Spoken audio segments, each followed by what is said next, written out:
Mamadi Doumbouya est un colonel de l'armée guinéenne qui a joué un rôle central dans l'histoire récente de la Guinée en orchestrant un coup d'État le 5 septembre 2021 qui a renversé le président Alpha Condé. Contexte avant le coup d'État.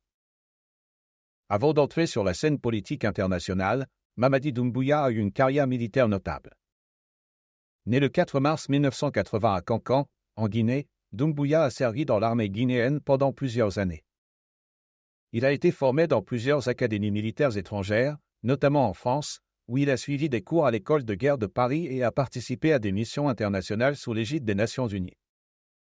Avant le coup d'État, il commandait les forces spéciales guinéennes, une unité d'élite créée pour lutter contre le terrorisme et assurer la sécurité nationale. Coup d'État de septembre 2021.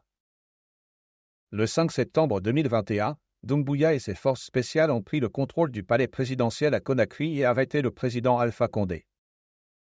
Ce dernier était au pouvoir depuis 2010 et avait été réélu pour un troisième mandat controversé en 2020, après avoir modifié la constitution guinéenne, une démarche qui avait suscité de vives protestations dans le pays. Ce contexte de tension politique, de mécontentement populaire et de répression des manifestations a servi de toile de fond au coup d'État. Dans son discours après le putsch, Mamadi Doumbouya a justifié le coup d'État en dénonçant la mauvaise gouvernance, la corruption et le non-respect des droits humains sous le régime d'Alpha Condé. Il a déclaré vouloir restaurer la démocratie en Guinée, affirmant que la situation sociopolitique et économique du pays nécessitait un changement radical. Transition politique. Après le coup d'État, Doumbouya a été proclamé président du Comité national du Rassemblement pour le développement, CNRD, l'organe dirigeant de la transition.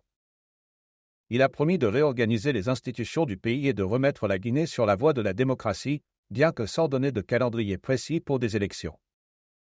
Sous sa direction, une charte de la transition a été mise en place, stipulant que le CNRD dirigerait le pays pendant la période transitoire. Le rôle de l'armée est devenu central dans la gestion des affaires de l'État. Réaction internationale. Le coup d'État de Doumbouya a été largement condamné à l'échelle internationale. La Communauté économique des États de l'Afrique de l'Ouest, CEDEAO, a suspendu la Guinée et exigé la libération d'Alpha Condé. Des sanctions ont également été envisagées contre les responsables du putsch. Cependant, Doumbouya a reçu un certain soutien au niveau national, surtout parmi les jeunes et ceux qui étaient mécontents du régime d'Alpha Condé. Mamadi Doumbouya aujourd'hui.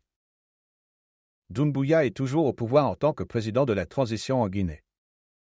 Sous son gouvernement, des efforts ont été faits pour restructurer l'administration publique et lutter contre la corruption, bien que beaucoup de Guinéens attendent toujours des signes concrets de la tenue des élections promises. Le processus de transition reste sous observation nationale et internationale, avec des critiques et des attentes concernant la durée de cette phase transitoire. En résumé, Mamadi Doumbouya est une figure clé dans la récente histoire de la Guinée, ayant pris le pouvoir dans un contexte de mécontentement social et politique. Son leadership est suivi de près alors qu'il navigue les défis d'une transition militaire vers une gouvernance civile. C'est tout pour aujourd'hui. N'oubliez pas que les révoltes des insoumis sont puissants, un pour tous pour un.